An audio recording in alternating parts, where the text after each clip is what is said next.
Welcome back to the Money Mindset Mastery Podcast. Today, we're thrilled to announce a powerful new referral partnership that will redefine financial planning for business owners and incorporated professionals. Stay tuned as we dive into the details with special guests from Canadian Benefits Associates and get expert insights on individual pension plans and retirement compensation arrangements. This is an episode you won't want to miss.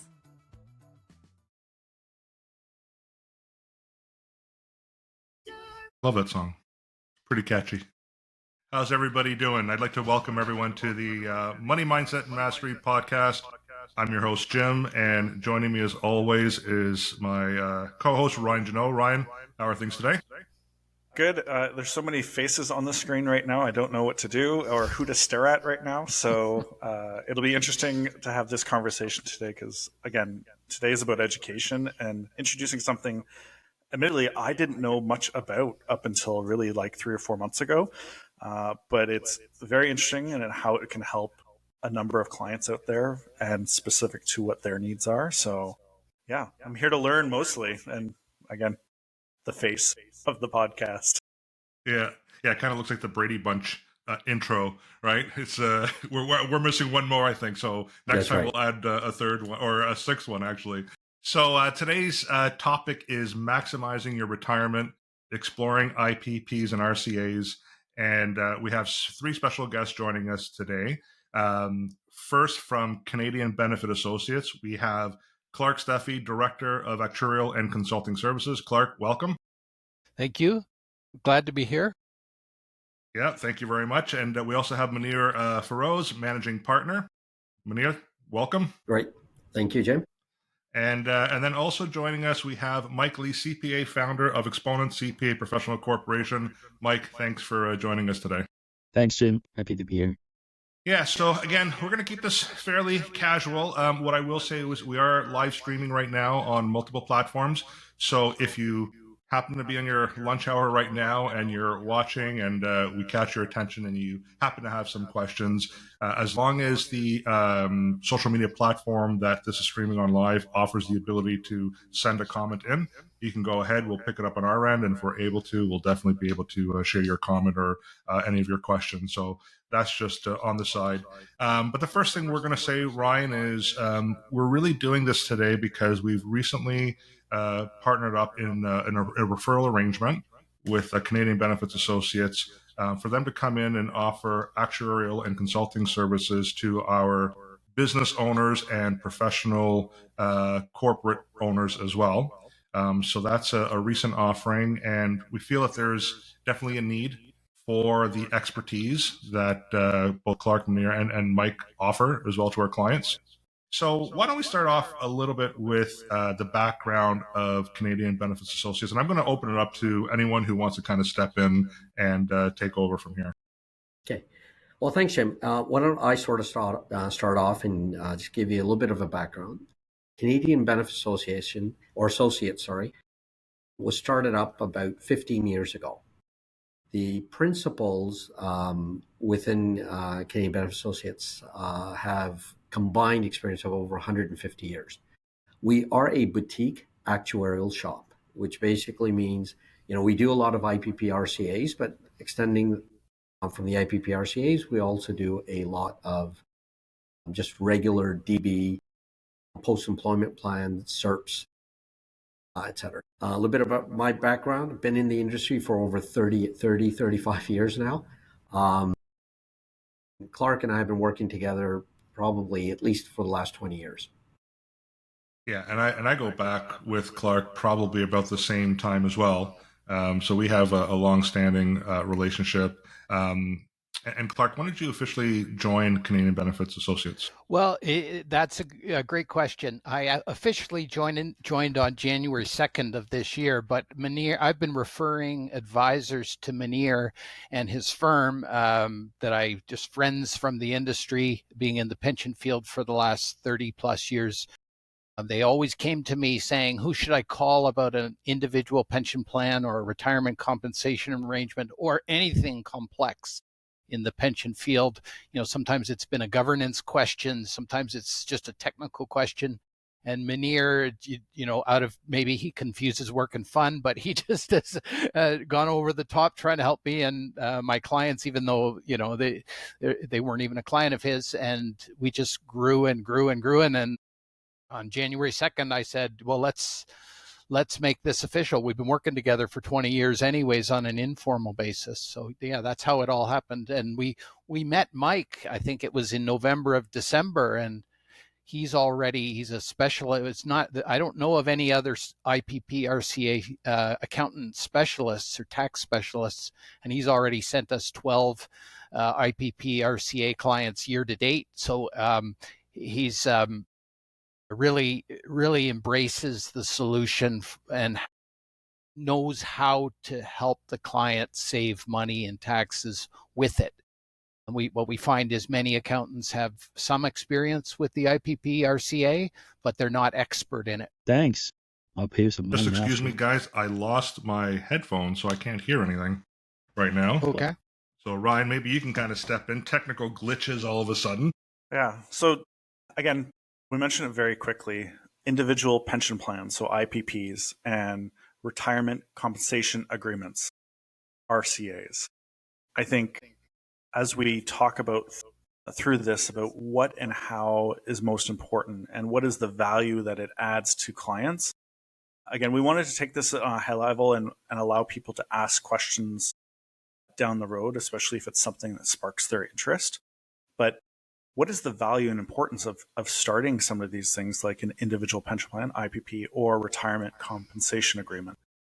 Let me give a try at that, guys, and then we'll let Muneer and Mike kick in. So there's been a lot of changes in the tax rules and pension rules that have really kicked this off. It's been around. The current rules have been around since 1991. The solution itself's been around longer than that, as has the RCA. So it's nothing new, but there are a lot of new things. First of all, pension regulation was removed for IPPs, for business owners in Ontario on December 8th, 2020.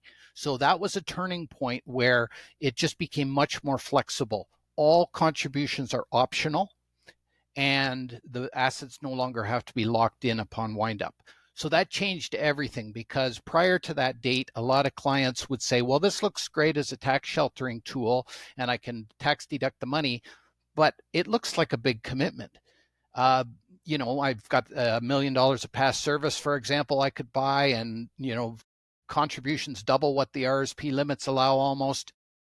That looks like a big commitment. I might want to buy a cottage or a boat. So they felt trapped almost straitjacketed by this solution, even though it wasn't quite that severe. But I think it clarified the issue by removing pension regulation for connected business owners. And I'll just emphasize that a connected business owner is somebody who owns 10% of the business or more, and their direct family members who are working in the business are also classified as connected business owners. For them, pension regulation does not apply. So this is a very flexible structure for them. Now, if you were to do this for a regular employee, pension regulation would apply, and you lose a lot of that flexibility. So we got to be very careful that when we're positioning the IPP and RCA, we're talking about connected business owners generally, because they have a lot more flexibility around it. And then I'll save it for Mike and Muneer. There were a lot of tax changes that made it much more favorable for business owners than in the past. And maybe I'll pass the ball there to either Mike or Muneer to talk about the passive income rules and other. Before we get into that, sorry, because I lost sound, did we ask what is an IPP and an RCA? Has that been kind of shared with everyone? Not yet. Yeah. Maybe that would be a good place to start. Yeah, so let's maybe not get too technical as of yet. So, Mike, would you like to take that one? What is an IPP and an RCA?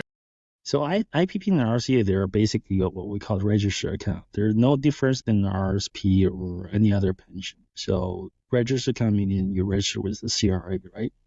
But there's a huge difference. The difference is that IPP and RCA are their corporate sponsor, meaning only the corporate dollar, pre-tax dollar, you can make contribution to IPP and RCA with a corporate pre-tax dollar. And that creates a huge benefit because every dollar contribution that you make is a deduction against the corporate profit. So that's a very big difference. The other one is that with RRSP, they're called a DC, or defined contribution. Basically, it determines how much dollar you can put in. But IPP and RCA, they're basically DB, defined benefit, meaning that it calculates how much you can pull out once you retire. So that's a huge difference. And because of that DC and DB difference, the amount of money that you can put in the IPP or RCA is usually way larger than the DB, defined contribution plan or RSP plan. Muneer, why would someone choose RCA over an IPP, or can you do a combination of both? So maybe you might want to explain the differences and why one would be suitable over the other. Sure. With regards to an individual pension plan, similar to an RSP, there's a dollar cap. So in an RSP this year, we'd be looking at like a $31,000 and change dollar cap. Whether you're making, $200,000 or $400,000, there's a dollar cap. So similar with an IPP, there's a cap. So the maximum benefit that you can earn under an IPP is based on a salary in 2024 of $180,500. So if somebody has a T4 of $200,000 or $400,000 in an IPP, they would have the same contributions, assuming they're the same age, would have the same tax deductible contributions that somebody 200 or 400 is making. So it'd be the same contribution. What an RCA does is it normally sits on top of the IPP and removes that dollar limit. So everybody would be making, so that individual who has a $200,000 T4 income versus the 400 would make the same contributions to the IPP, but would have significantly higher contributions. The $400,000 individual would have significantly higher tax deductible contributions made on his behalf to the RCA than the one with 200. So basically, it brings in equity, right? So if you're making a higher salary and you are targeting a specific retirement income, instead of putting on it, it allows you to contribute up to your salary level, and it brings in pay equity or retirement equity. I've worked with corporate owners in the past, and many of them who have not heard of an IPP or an RCA, what they tend to do with their accountant's recommendation is just pull the money out of the corporation, pay themselves, and then put the money into an RSP to offset the tax income, right? With the IPP, it actually provides the deduction, or it's a business expense to the corporation as well. So, correct. Mike, can you maybe discuss or get into that a little bit more?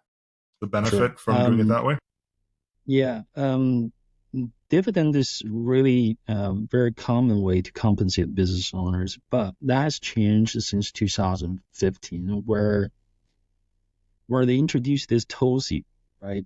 Before being one of the benefits and being a small business owner, that you can, what we call sprinkle the dividends, basically paying a small amount of dividends to family members. They also allow for any shareholders that's more than 18-year-old. That was allowed. But right now they put more restrictions on the dividend sprinkling conditions. It makes it way difficult to spread income, reduce the taxes as a whole, as a family unit.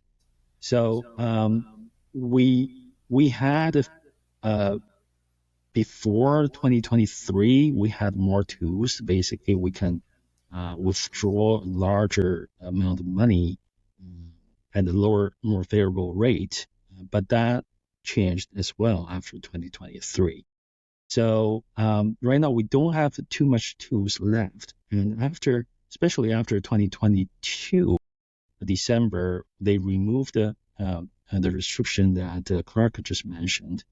A IPP and RCA or corporate pensions becomes the only benefit or the only tool that we can not only reduce the amount of income within the corporation, but also can have a large withdrawal or retained earning extraction that become available to the business. Because all these changes since 2015, the IPP and RCA becomes more and more popular. Not many people are implementing this. It's been there forever. It's just because of the trend in our tax system has changed. So it's a deduction to the corporation. Is this a way of mitigating some of the capital gains tax now with the new inclusion rate? Is there a benefit there in setting up an IPP and RCA, or not so much? They could, Okay. because when we talk about the inclusion rate, that's 2/3, and this inclusion rate will apply on death. Basically, for any Canadian tax business owner, on death there's a deemed disposition, meaning that the deemed disposition will apply to all assets, including the shares of the corporation and fair market value. So before it's 50% inclusion, now it's 2/3. So that will bump up your the tax liability on that. But because we can reduce the amount of the asset by putting cash or close to cash items into a pension, that will remove some of the liabilities on that. So this is a really good way to reduce that. Also, so let's just say if you have a holding company or operating company that sells or sold some asset, has a huge spike in terms of capital gain, and RCA IPP can be a very flexible tools to reduce that gain because of the deduction that becomes available. Okay. And Clark, would you say that either one of these tools is a great tool for those business owners that are looking to put in place a succession plan for their businesses to their children, for example? Yeah, one of the best kept secrets of the IPP and RCA is the intergenerational wealth transfer. And so the assets can transfer tax-free to the children. You can't do that in an RSP. As long as the children are working in the business and earning a T4, you can put them on the plan, and then upon the parent's death, the assets remain in the plan for the children. Now, the children need enough service to be able to capitalize on that and not pay tax on it. But if for family-owned businesses, this is something that's a great advantage. But it can also work the opposite way. If, let's say, the parents live to, I'm going to use a crazy number, 120, with artificial intelligence and medical advances, who knows how long people are going to be living, but we have a lot of longevity in our family, so it's a common topic. Let's say they live to 100. There is a chance that in this plan, the kids can keep working in the business, keep getting a tax deduction for the parents, and or for the by making the contributions, keep getting a tax deduction for the company and contributing to the parents' pension. So it's a longevity protection as well as a life insurance protection. So you got to think of it both ways. And so for business owners, family business owners, this is a really key tool to look into. Awesome. And then, Muneer, I guess my question for you would be would either one of these tools be appropriate if a business owner was looking to eventually sell their business? So maybe you can talk about that a little bit. Sure. I mean, it can work very, very effectively. So if a business owner, just to go back to Mike's point, where when a business owner sells shares, the value, they may get a capital gains, a significant capital gains coming into the corporation. So if you do have an IPP and RCA, you have the ability of taking some of those capital gains through the shares and contributing it to the IPP RCA. Now, this all means that you have the room and the ability to do it. So one of the caveats I will put on it, the IPP RCAs is not an unlimited bank where you can put whatever dollar amount you want to. It is based on a calculation, based on the T4 income the individual's been taking, their ages, and how many years of service they've had in the past. But if that room does exist, then absolutely, there is an opportunity there to take advantage of it. Another opportunity is when you do set up an IPP and or an RCA. Basically, what you're doing is you're making a promise to that employee of that corporation that you're providing a benefit. As soon as you make that promise, that creates a commitment on the company to provide that benefit. That's a liability. That in itself, whether you fund it or you don't fund it, i.e., whether you transfer the money into the IPP immediately out of the corporation, or you say, well, I'm not going to put the money in yet, but I will in future years, it will have an impact on the value of that company, because all of a sudden now you've got a liability that hasn't been paid off, and it goes down to the liability side of the balance sheet, lowering the value of the company, i.e., lower capital gains. So let me just Sure. so basically there correct me if I'm wrong here. So can we have two sponsors, for example, a holding company and an operating company, to sponsor the same pension plan? Let's just say if the business owner sells the operating company down the road, 10 years down the road, then I still have my pension asset in that it becomes affordable. So that as long as I have a holding company that stick with me, and that pension asset is still gonna be there, and I'm not selling any asset with the corporation shares. That's correct? That's correct. So normally, with a pension plan, you can have multiple companies participate in. So Mike's correct. So you can have so if the member is receiving T4 income from, say, the OpCo and a little bit from the HoldCo, then both of those companies can make contributions towards the IPP. And then down the road, as Mike said, if you sell the OpCo, the HoldCo is still around. So there's a quick amendment to the pension plan saying we're dropping the OpCo as a, quote, participating employer. But the IPP can continue at the HoldCo level. So you don't have the situation of, well, if I'm selling the OpCo and I was receiving some income from the OpCo, do I have to wind it up? No, as long as there's a sponsoring corporate entity, and usually for most business owners, they will have a HoldCo that will continue, then the IPP can continue at the HoldCo level. So I will ask this question for any one of you three, or all three of you could potentially answer this one, but any real life examples that you can share, understanding we don't have any visuals right now, so we're going to discuss it. But I'd open up to the three of you, any examples that you can share with us. Yeah, there's many examples. Let's say in the sales situation, that was really good, because I had a client where recently they're being approached by a potential buyer to purchase this company. Let's just say for $2 million. This client of mine is the sole shareholder, so he's a lifetime capital gain exemption, meaning when he sells the shares of the company,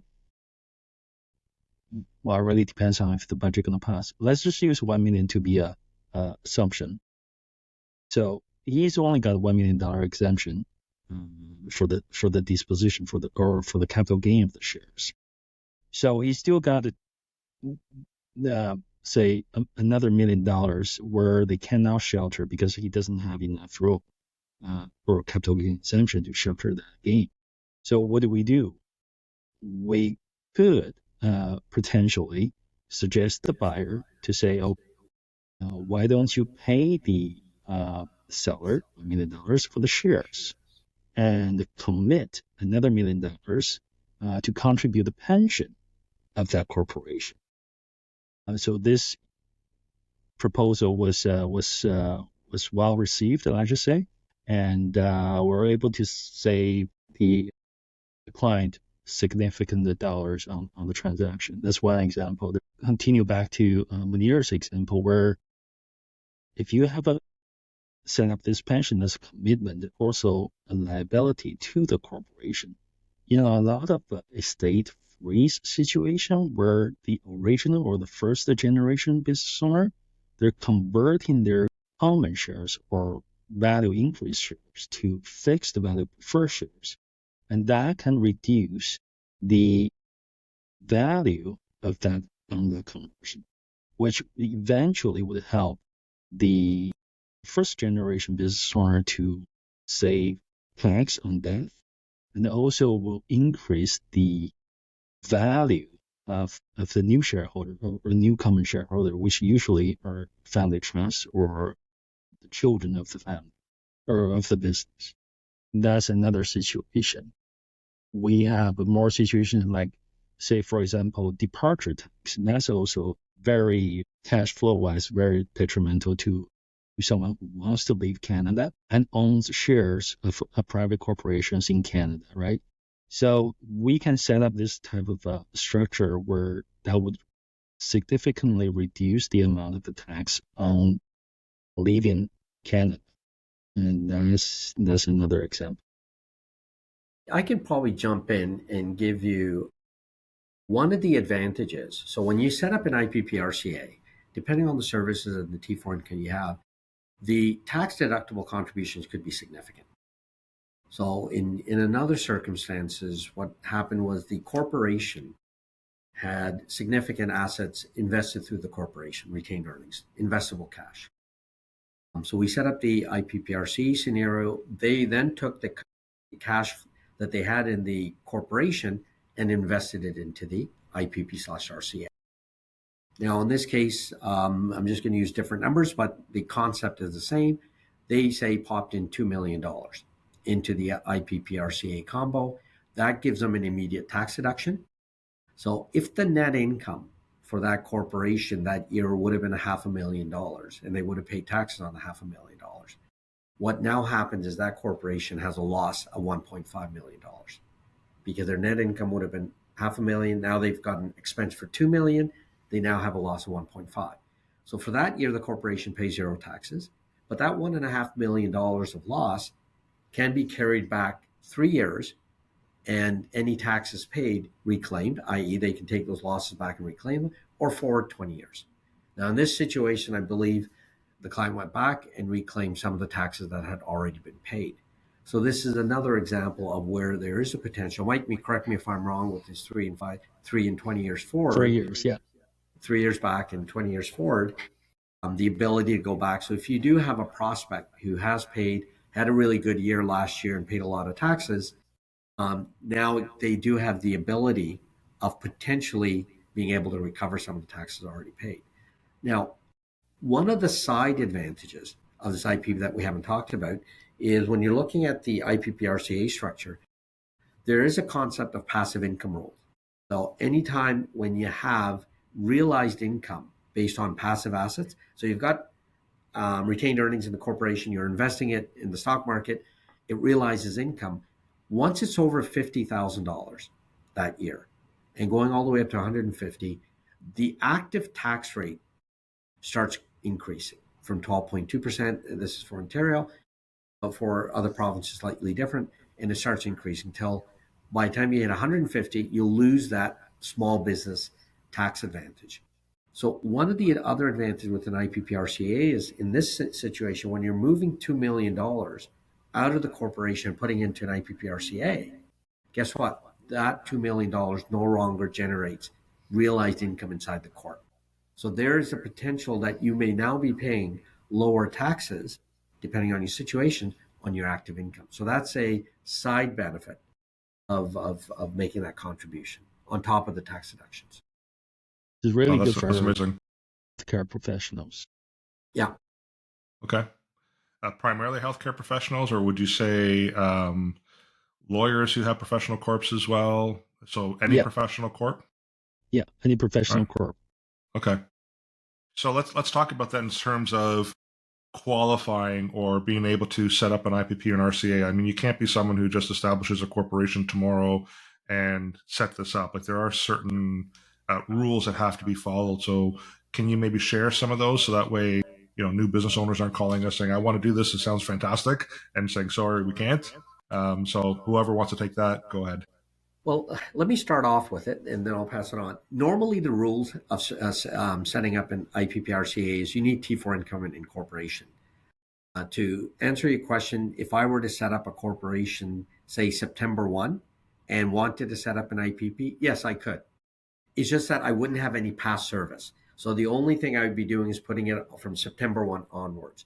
But to give you an example, in an RSP, the maximum contribution you can put in is 18%. Okay.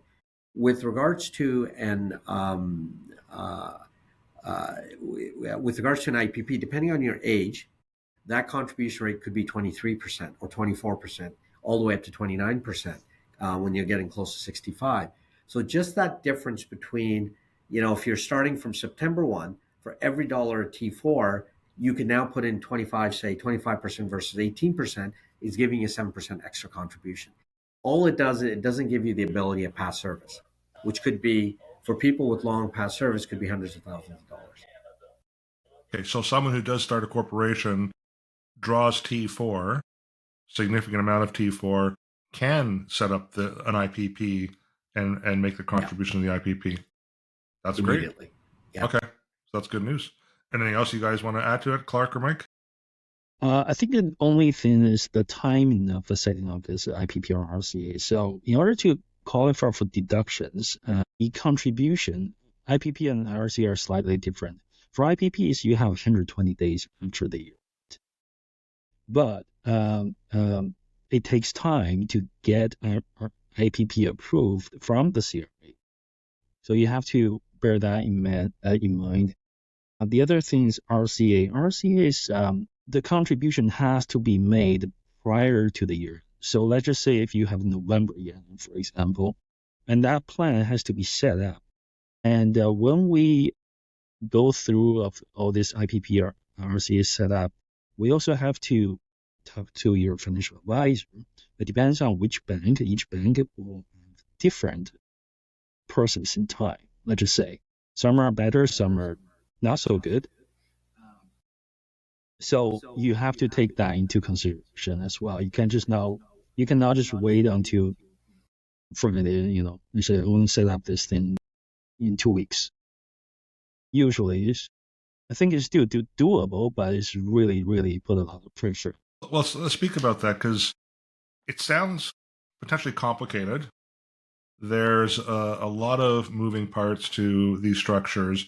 So there's really a team of people involved with setting up an IPP RCA structure. So the first one is, we'll talk about Canadian Benefit Associates. What's your role specifically? Okay, so, great question. Our role, in essence, so when you go to the bank and you open up an RSP account, what you'll find is the bank will have a document about 300 pages. They'll say sign here initially or sign here initially, and you go through that document. In an IPP RCA, that plan is being created for your corporation. So those documents have to be prepared to sort of have them set up with the regulatory authorities. That's CBA's role. That's our role, to prepare those documents. So when an IPP is set up, you will get about 200 to 300 pages of documents to sign.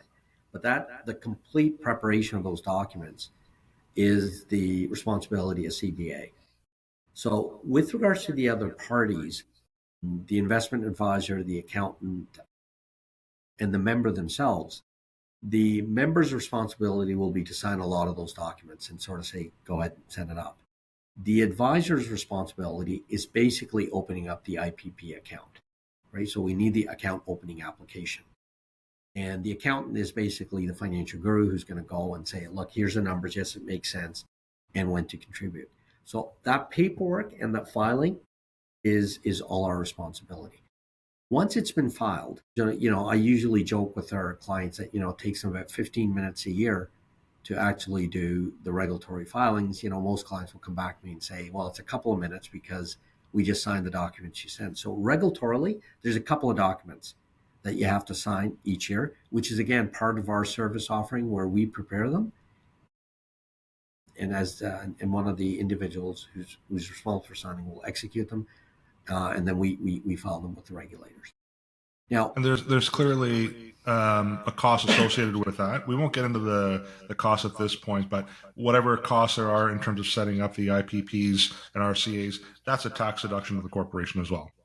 Absolutely, 100%. So our fees are fully tax deductible to the corporation. Now, they can be paid from the pension fund, but most of our clients elect to pay it out of the corp because they are fully tax deductible. And then there's obviously a big role from the accountant's point of view. So, Mike, you've been doing this for a while now.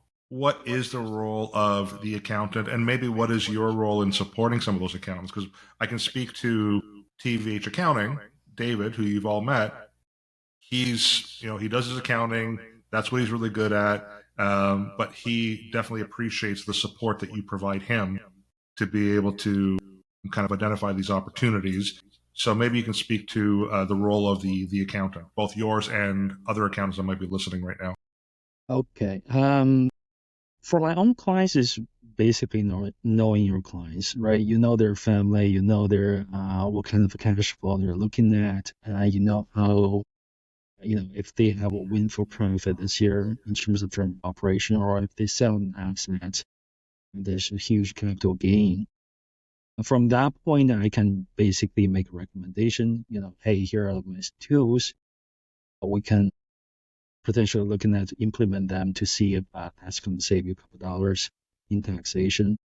That's usually how the conversation starts. And also from financial advisor's point is that, what's my retirement going to be, right? 20 years down the road, I want to have this kind of lifestyle. Do I have enough cash flow to do it? And how do I do it? And how is the important part is that you want to do this with the most tax efficient. So IPP RCA is definitely the best tools available. And from other external accountants, we typically get into estate planning, setting up a family trust or holdco, and looking at potentially selling the business 1 year, 2 years down the road. The other benefit I think we forgot to mention is that RCA and IPP is that when you sell a business, we have to make sure the business itself is what we call pure. What does it mean? It's like when you sell a business, we have to take a look at your balance sheet and see, okay, if there's any bad, meaning cash or stock portfolios or rental properties are sitting on your balance sheet that you don't use for the business, that we call the passive assets. So these assets are bad because if you go over 10% right before the sales of the business, you won't get that 1 million or 1.25 million of capital gain exemption. So one of the methods is that to have all these assets put in the pension plan. So off the balance sheet, right? So before you sell the business. So I think overall my role is when it comes to external accountants is that I can come in and say, I can do some plannings, whether this is estate freeze or purification or setting a family trust and multiply the capital gain exemption, etc. And that's where I come in. And IPP and RCA usually a product that I can also bring on board and to say, on top of everything else, this is a really good tool for you to have for retirement. That's great. And I think from an advisor point of view, and we can speak to that, the first thing I want people to really be clear on and understand is we are all separate businesses. So if you are a financial advisor listening right now or an accountant, and you think that you might have some opportunities for Clark, Muneer, and even Mike, then I would suggest you reach out to them directly. If you are a business owner and you're trying to determine if this is appropriate for you, I'd invite you to reach out to both Ryan and I as wealth advisors, and then we can connect you because we also have a team in-house of legal. So if we need to establish certain things, certain documentation, we can do that all in-house with the guidance, obviously, of Mike, Muneer, and Clark. And then from an investment point of view, we also have TVH Wealth. So if you're looking for someone to manage those IPP RCA assets, that's something that we can also offer in-house through our portfolio manager, Denis, at TVH Wealth. The big question is, and this has come up in the past, so if we identify that this is appropriate for a business owner and we're setting up an IPP RCA, we might have to basically fund that IPP RCA by way of transferring RSP assets, correct? So why does that have to be done? And is it something that is a choice or an option, or it's not a choice or an option? It has to be done. So the question there is, it depends. If you when you set up an IPP, you do have now first of all, there's no transfer in on the RCA side, right? This is exclusively on the IPP side. When you set up an IPP and you're saying, I would like to go back. I've been working with the company for 10 years and I'd like to set up past service and contribute for it. What CRA does not want you to do is double dip. So if you've been fully contributing to your RSP, now you're going back and setting up an IPP and also and getting a tax deduction for the same period of time. So they have this rule, and it's not a simple calculation. It brings in various items based on your T4 income in the past and the market value of your RSP assets.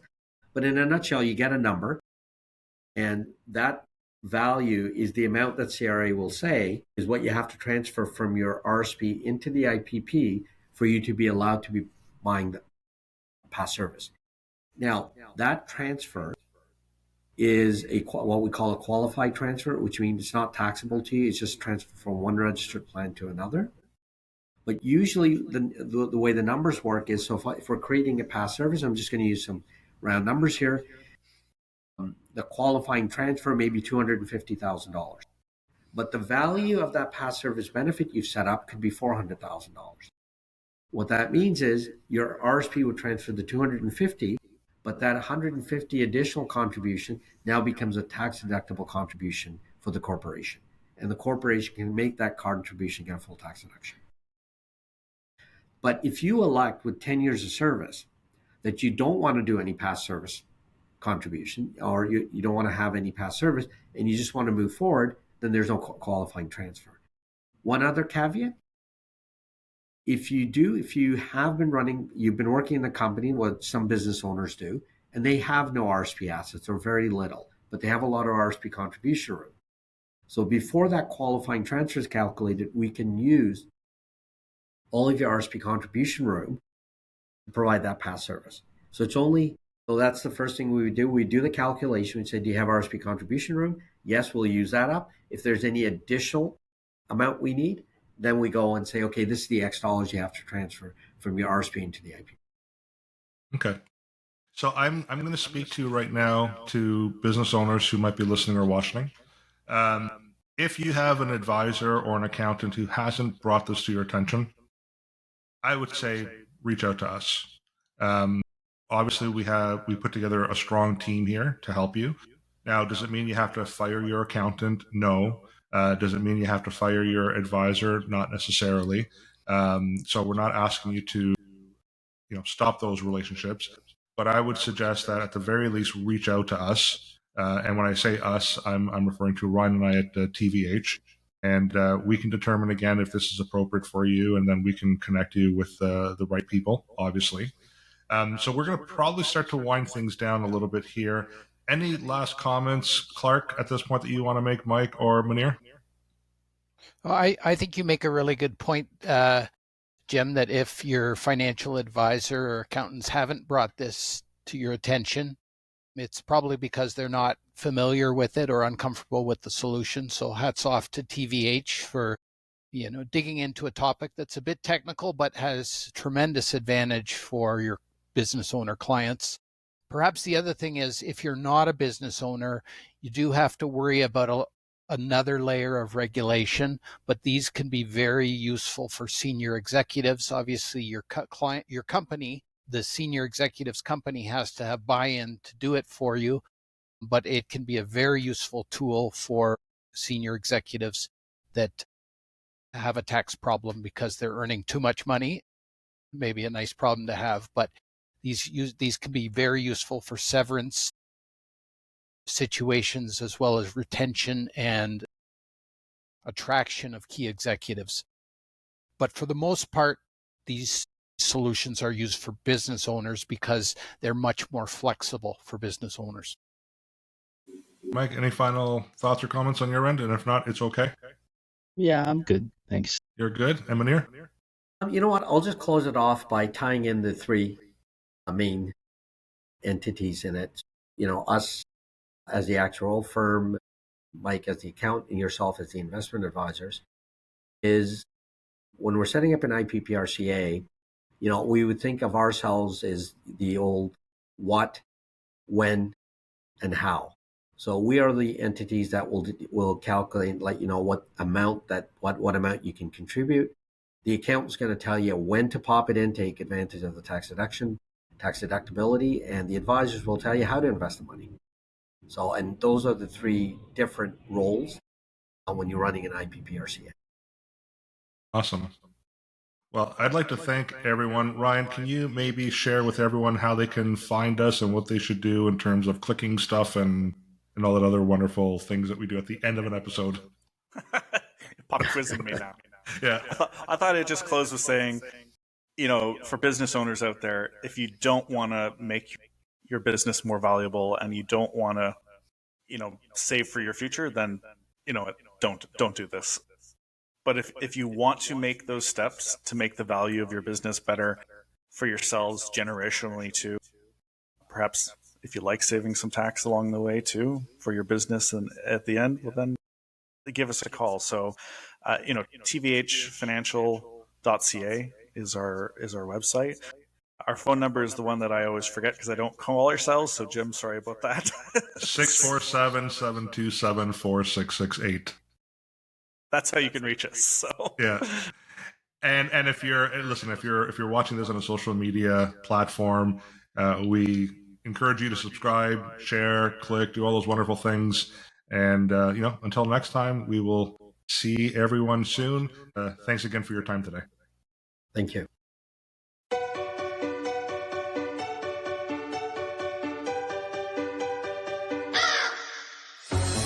Why is it me?